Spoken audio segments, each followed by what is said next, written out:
سنگ دل نہیں بنایا گیا، نماز قائم کرنے اور زکوٰۃ دینے کا حکم دیا گیا ہے۔ تو اس طرح اللہ تعالیٰ نے حضرت مریم علیہ السلام کی پاک دامنی ایک بچے کی زبانی بیان فرمائی۔ پھر جب حضرت عیسیٰ علیہ السلام جوان ہوئے اور انہوں نے یہودیوں کو غلط کاموں سے روکنے کی کوشش کی تو یہودی ان کے دشمن ہو گئے اور ان کے مخالفت انہوں نے شروع کر دی۔ پھر جب حضرت عیسیٰ علیہ السلام جوان ہوئے اور انہوں نے یہودیوں کو غلط کاموں کی وجہ سے روکنا شروع کیا تو یہی یہودی حضرت عیسیٰ علیہ السلام کے مخالف ہو گئے اور اتنے شدید مخالف ہوئے کہ آپ پر بے بنیاد الزامات لگائے گئے اور حکومت پر دباؤ ڈال کر جھوٹا مقدمہ تیار کیا گیا اور انہیں پھانسی کی سزا سنائی گئی۔ لیکن اللہ تعالیٰ نے ان لوگوں کی سازش کو انہی کے اوپر لوٹا دیا اور حضرت عیسیٰ علیہ السلام کو زندہ آسمان پر اٹھا لیا، اور اب وہ انشاءاللہ قیامت کے قریب تشریف لائیں گے اور دجال کا خاتمہ کریں گے۔ یہ حضرت عیسیٰ علیہ السلام کے بارے میں مسلمانوں کا عقیدہ ہے، جبکہ عیسائی حضرت عیسیٰ علیہ السلام سے متعلق 4 طرح کے عقائد رکھتے ہیں، جن کو ایک ایک کر کے میں آپ کے سامنے بیان کروں گا۔ پہلا عقیدہ عیسائی حضرت عیسیٰ علیہ السلام کے متعلق یہ رکھتے ہیں کہ عیسیٰ علیہ السلام خدا کی ذات کے ساتھ ملے ہوئے ہیں، اور اس طرح ملے ہوئے ہیں کہ دونوں کو جدا نہیں کیا جا سکتا۔ اس کی مثال بالکل ایسی ہی ہے جیسے کہ شربت کو پانی میں ملا دیا جائے تو پھر دونوں کو الگ نہیں کیا جا سکتا۔ اسی طرح عیسائیوں کا عقیدہ حضرت عیسیٰ علیہ السلام سے متعلق یہ ہے کہ حضرت عیسیٰ علیہ السلام خدا کی ذات کے ساتھ ایسے ملے ہوئے ہیں کہ دونوں کو بالکل جدا نہیں کیا جا سکتا۔ دوسرا عقیدہ عیسائیوں کا حضرت عیسیٰ علیہ السلام سے متعلق یہ ہے کہ وہ یہ یقین رکھتے ہیں کہ عیسیٰ علیہ السلام کو پھانسی دے دی گئی ہے اور جس کے نتیجے میں ان کا انتقال ہو چکا ہے۔ تیسرا عقیدہ عیسائیوں کا حضرت عیسیٰ علیہ السلام سے متعلق یہ ہے کہ جب ان کو پھانسی دے دی گئی تو ان کا انتقال ہو گیا تھا، اور انتقال کے 3 دن کے بعد وہ دوبارہ سے زندہ ہوئے، اور زندہ ہونے کے بعد ان کے جو شاگرد اور فالوورز تھے ان کو انہوں نے نصیحتیں کی۔ یہی عقیدہ ہے جس کو عیسائی ریزریکشن کہتے ہیں۔ چوتھا عقیدہ عیسائیوں کا حضرت عیسیٰ علیہ السلام سے متعلق یہ ہے کہ انہوں نے انسانوں کو اس گناہ سے نجات دلائی جو نعوذ باللہ عیسائیوں کے عقیدے کے مطابق حضرت عیسیٰ علیہ السلام نے کیا تھا۔ اس بات کو سمجھنے کے لیے تھوڑی سی ہسٹری جاننا ضروری ہے۔ وہ یہ ہے کہ آپ حضرات کو یہ بات معلوم ہے کہ جب حضرت آدم علیہ السلام اور حضرت حوا کو اللہ تعالیٰ نے پیدا فرمایا تھا تو ان کو جنت میں رکھا گیا تھا، اور وہ جنت میں جہاں چاہتے گھومتے پھرتے، ان کو مکمل آزادی حاصل تھی کہ وہ جنت میں جہاں چاہیں جا سکتے ہیں، جو چاہیں کر سکتے ہیں،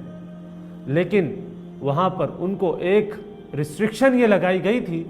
کہ ایک مخصوص درخت کا پھل کھانے سے ان کو منع کیا گیا تھا۔ چنانچہ حضرت آدم علیہ السلام اور حضرت حوا اس درخت کے قریب نہ جاتے تھے، لیکن دوسری طرف شیطان ان کو مستقل بہکانے میں لگا ہوا تھا،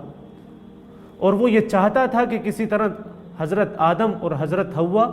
اس درخت کے پھل کو کھا لیں۔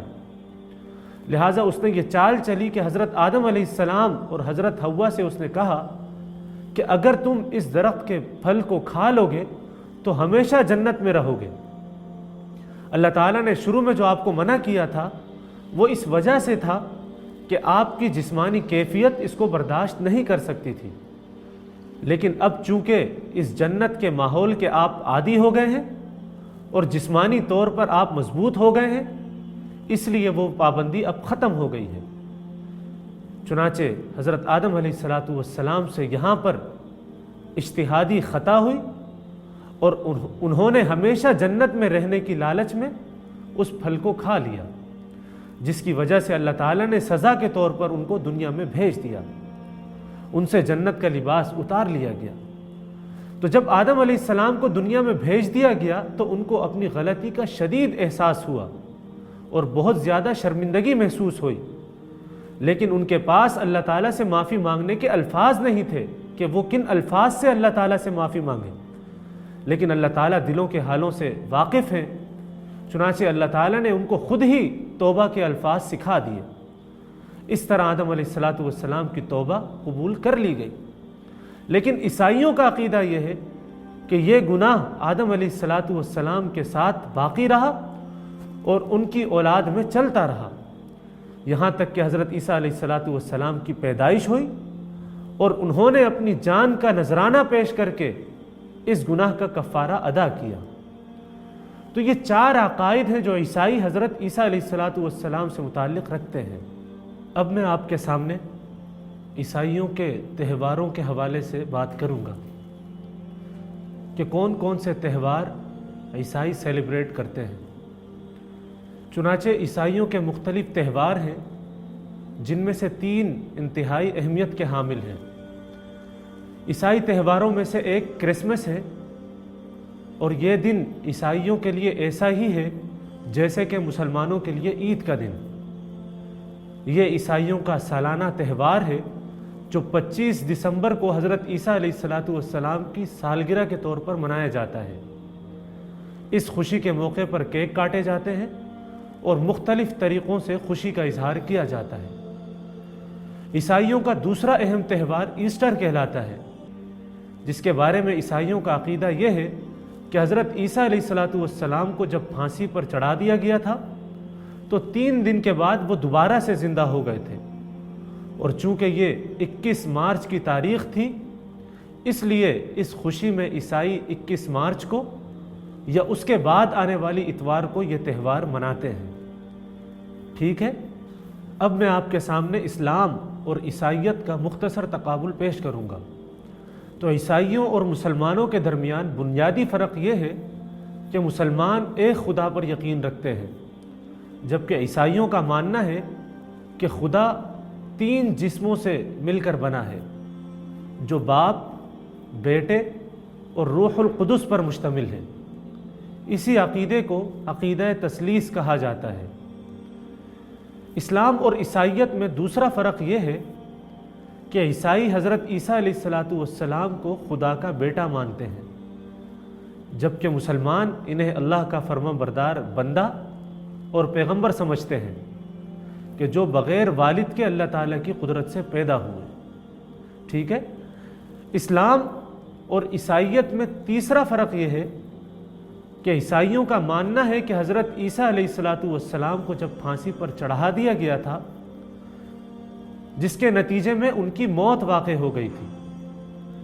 جبکہ اس بارے میں مسلمانوں کا عقیدہ یہ ہے کہ اللہ تعالیٰ نے انہیں زندہ آسمانوں پر اٹھا لیا تھا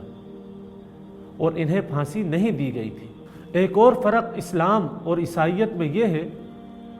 کہ عیسائیوں کا ماننا ہے کہ حضرت عیسیٰ علیہ السلام کو جب پھانسی دے دی گئی تھی تو ان کی موت واقع ہو گئی تھی، لیکن اپنی موت کے تیسرے دن وہ دوبارہ سے زندہ ہو گئے تھے، جبکہ مسلمان تو حضرت عیسیٰ علیہ السلام کی موت کے ہی قائل نہیں ہیں۔ تو یہ چند فرق تھے جو عیسائیت اور اسلام میں پائے جاتے تھے۔